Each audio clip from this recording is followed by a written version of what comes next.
Bom dia, boa tarde, boa noite, pessoal aqui do projeto, né? Motivarei.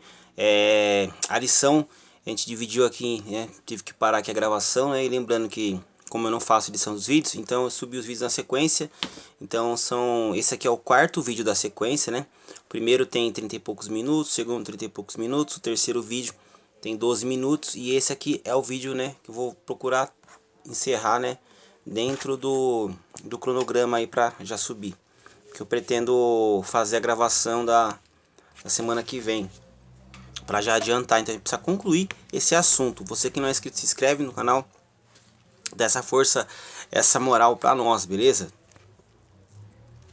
Voltando, lembrando que nós estamos no segundo trimestre, relacionamento das famílias, superando os desafios da palavra de Deus com exemplos da palavra de Deus. Essa aqui é a nossa lição de número 7, o relacionamento entre nora e sogra. A gente vai aqui continuar, né, a história de Noemi e a história de Ruth, tá? Vamos lá então. E subitem 3. Fé e trabalho numa nova perspectiva. A chegada à terra do pão. Ruth capítulo 1, versículo 19. A chegada das duas mulheres viúvas à Judéia, mais especificamente a Belém, depois de 10 anos, causou alvoroço na cidade. Ruth capítulo 1, versículo 19. Os antigos conhecidos de Noemi queriam saber o que havia acontecido com a sua família. Ela ainda era uma mulher amargurada, com as duras experiências passadas em Moabe, e preferia ser chamada de Mara, cujo significado em hebraico é amarga. Êxodo capítulo 15, verso 23. Sua queixa se resumia em declarar que Deus parecia tê-la abandonado. Entretanto, o Senhor estava no comando da sua vida, para um propósito maior do que ela poderia imaginar. Sua humilhação e tristeza começaram a ser transformadas em alegria, assim como Noemi e Ruth empreenderam a viagem para a Judéia. Havia uma nova esperança em seus corações. Ruth se tornara uma mulher de fé, disposta a superar a crise de subsistência, confiando inteiramente no Deus de sua sogra. Então a sogra e nora agora estão juntas, vivendo da fé, como a Bíblia diz: o justo viverá da fé. Abacuque capítulo 2, verso 4 e Romanos capítulo 1, versículo 17. Recuperando a autoestima, Ruth no capítulo 1, verso 15 e 18. Ruth deu uma demonstração de carinho e amor por Noemi, que a fez entender que ainda havia esperança. Elas haviam chegado a Belém, no princípio da colheita das cevadas. Ruth capítulo 1, verso 22. Se em Moabe a situação era precária, em Belém havia esperança de não faltar nada para ambas. Ruth usou sua perspicácia para suprir a necessidade.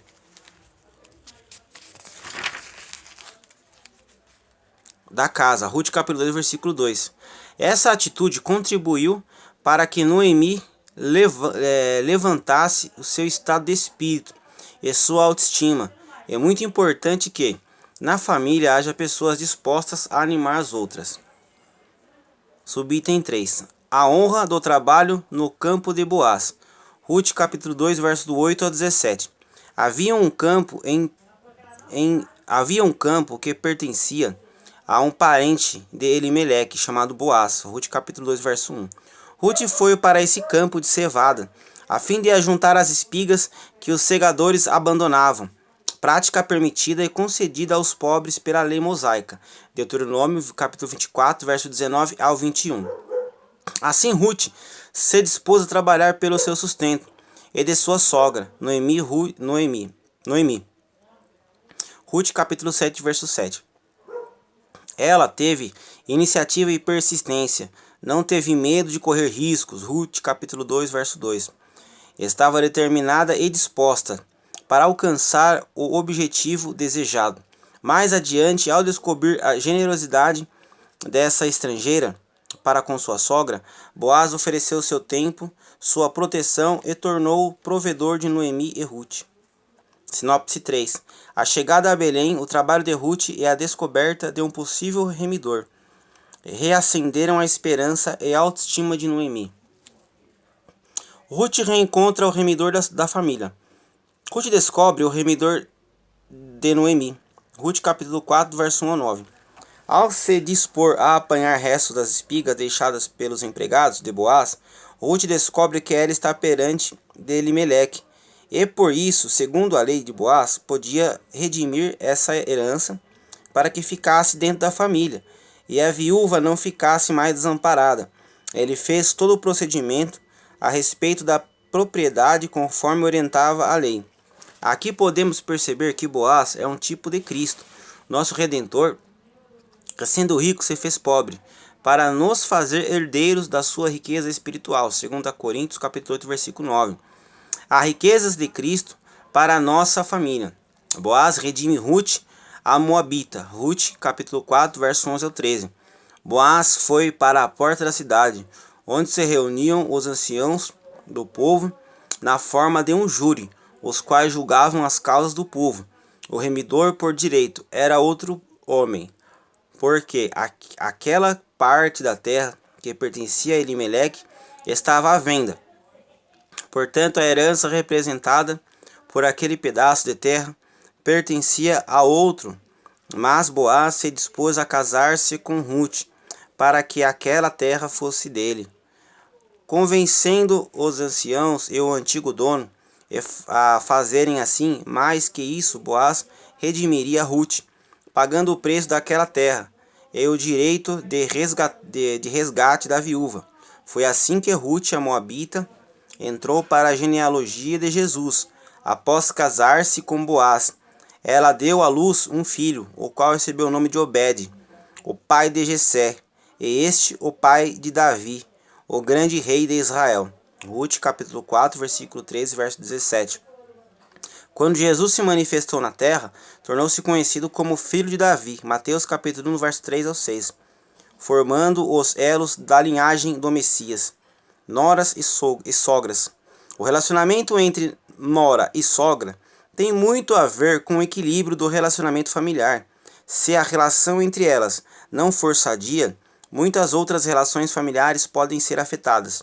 A história bíblica de Ruth e Noemi nos mostra que a vontade de Deus que noras e sogras, bem como genros, sogros, tenham um relacionamento em que o fruto do Espírito seja revelado. Gálatas capítulo 5, verso 22 ao 24.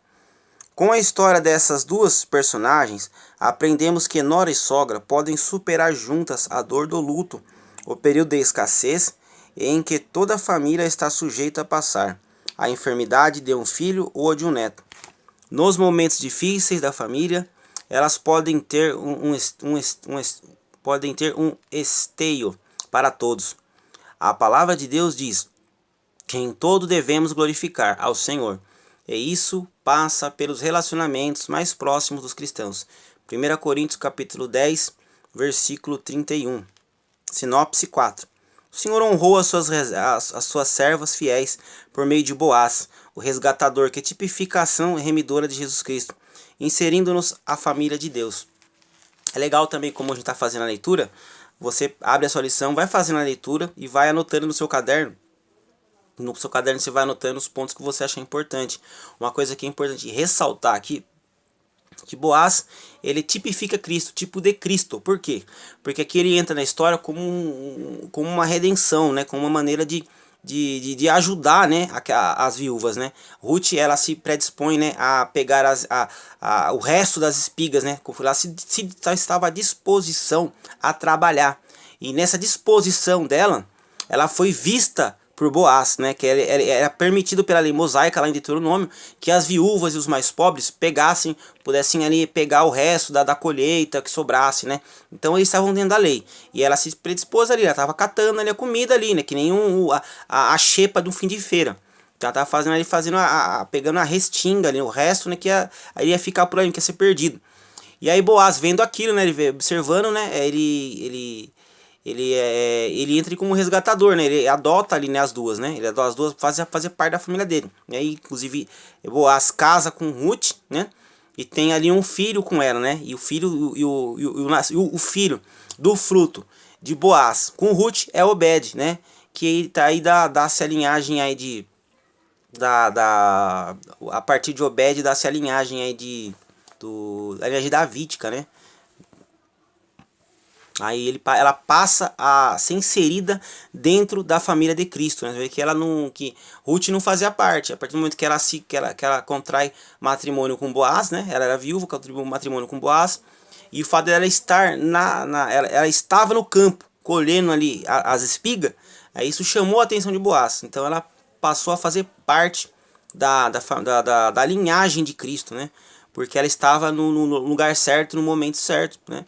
E ali a graça do Senhor alcançou ali. Então, no começo da história, dá a entender, né, que inclusive a sogra dela, Noemi, ela preferia que chamassem ela de Mara, né? Que Mara significa amarga, né? Por que ela queria isso? Porque ela achava que Deus estava castigando ela, né? Só coisa ruim que ela perdeu, morreu os 2 filhos, né? E o marido dela também morreu. E uma nora foi embora e o Ruth ficou com ela, né? Então você imagina como estava o coração dessa mulher. Mas aí ela, no começo da história, tem que parece uma história só de castigo, mas na verdade é uma história de preparação, né? E de superação, né? Entre família. Então elas ficaram juntas, Deus abençoou as duas juntas, e elas receberam a vitória ali e ainda receberam o benefício de ser inserido na família, na linhagem genealógica do Cristo. Conclusão da lição. É importante que antes de chegar na conclusão, fazer aqueles questionamentos no meio da lição, né? Usa os seus alunos para fazer as leituras, né? Não fica só você lendo, coloca eles para fazer a leitura. As pessoas vão ficar prestando atenção na leitura de quem estiver lendo, para a pessoa ficar em pé e fazer a leitura dos trechos. A pessoa termina de fazer a leitura do trecho e você comenta, porque a aula fica mais dinâmica, a aula não fica cansativa e os alunos vão prestar mais atenção em você. Com certeza eles vão lembrar da sua aula, vão conseguir absorver mais da sua aula, porque aí a sua voz não vai ficar cansativa. Você coloca os alunos que nem eu falei, aquela dinâmica de PNL, a dinâmica, o pessoal vai estar se levantando para ler, os outros vão ficar atentos, de repente ele pode me chamar para ler, então eles vão prestar atenção no amiguinho lá que está fazendo a leitura. A hora que ele sentar, faz o comentário em cima da leitura do próprio aluno, entendeu? E vai colocando, conforme eles lerem as respostas da revisão dos questionários, já vai soltando as perguntas no meio da aula, porque aí no final, quando for fazer a revisão, quando for fazer os questionários, eles já vão saber, já vai estar na mente deles, entendeu? Já vai fazendo um resumo mental, né, para eles já fixarem a maneira de você despertar a sua classe, né, para eles terem uma maior absorção, tá? Conclusão da nossa lição. A história bíblica de Ruth é um exemplo de fé no relacionamento entre uma nora e uma sogra. Mesmo sendo uma estrangeira, Ruth foi capaz de cuidar da sua sogra, demonstrando grande carinho e respeito por ela, além de administrar dentro de si perdas enormes, o cunhado e o marido.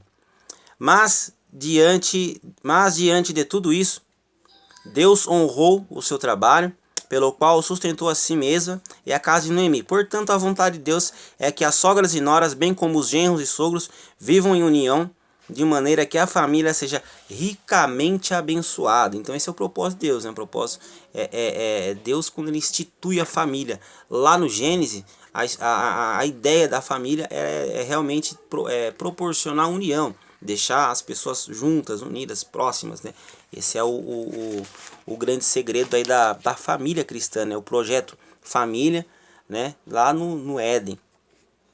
Beleza? Espero que até aqui se você acompanhou todas as aulas, tá aqui nesse quarto módulo, né? Da lição 7, né? Essa nossa lição 7 foi dividida em 4 módulos.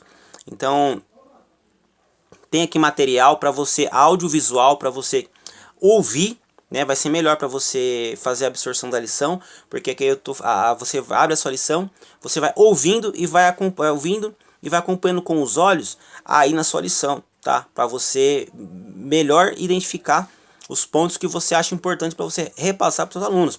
Lembrando que lá o ideal seria não ler lição na aula, você tem que ler antes. Mas a gente entende que os alunos, a maioria não lê a lição. Então quando chegar lá, em vez de você ler,